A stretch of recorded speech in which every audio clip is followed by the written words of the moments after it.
Ang Gaul ay isang sikat na bloodline ng manok panabong na kilala sa Katanji tangi nitong estilo ng pakikipaglaban.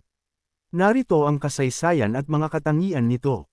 Kasaysayan at pinagmulan. Pinagmulan sa Amerika, ang Gaul bloodline ay nagmula sa Estados Unidos at malapit na nauugnay sa North Breton fowl na dinala doon ng mga English settlers noong unang panahon. Si Howard Belk, malaki ang papel ni Howard Belk, isang kilalang breeder mula sa California, USA, sa pagpapatatag at pagpapanatili ng orihinal na lahi ng Gaul. Itinuturing siyang tagapangalaga ng linyang ito. Ayon sa mga ulat, mahal ni Belk ang mga manok na Gaul at hindi siya basta-basta nagbebenta ng mga ito sa mga kakompetensya sa Amerika. Pagdating sa Pilipinas, isa sa mga nagdala ng orihinal na Gaul bloodline sa Pilipinas ay si Joe Alimbuyuguan, na nakakuha ng mga materyales mula mismo kay Howard Belk noong 1994. Ito ang naging daan upang makilala at maipalaganap ang linyang ito sa mga mananabong sa Pilipinas.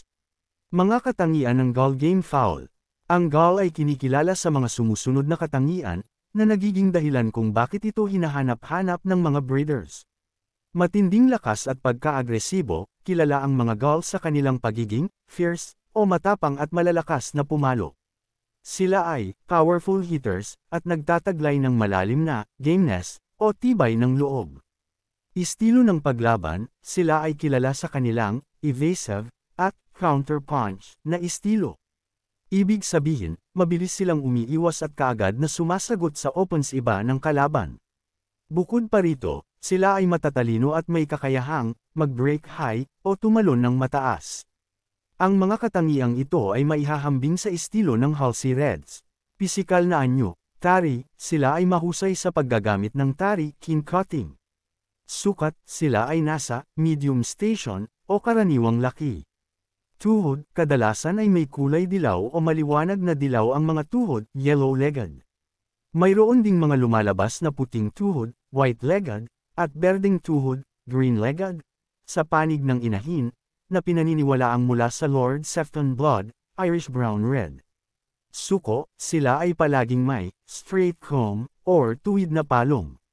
Balahibo, mayroon silang black-breasted o itim na dibdib. Kulay ng balahibo, mayroon silang kulay itim kahel o pulang kahel na balahibo sa leeg at likod, dark red to lemon red hackles. Ang Gaul ay itinuturing na hango sa bloodline ng white hackle, at madalas na ginagamit sa pag-infuse o pagsasalin sa ibang linya upang mapabuti ang gameness at katapangan ng mga manok. Ito ay patunay sa mataas na pagpapahalaga ng mga breeder sa lahing ito sa mundo ng sibang.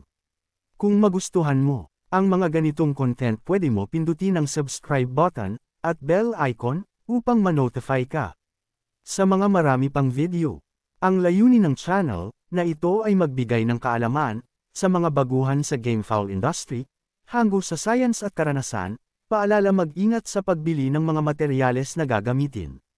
Magsaliksik kung maayos na breeder ang kukuhanan, hindi porket galing sa sikat ang material mo ay magbibigay din ng karangalan sa iyo.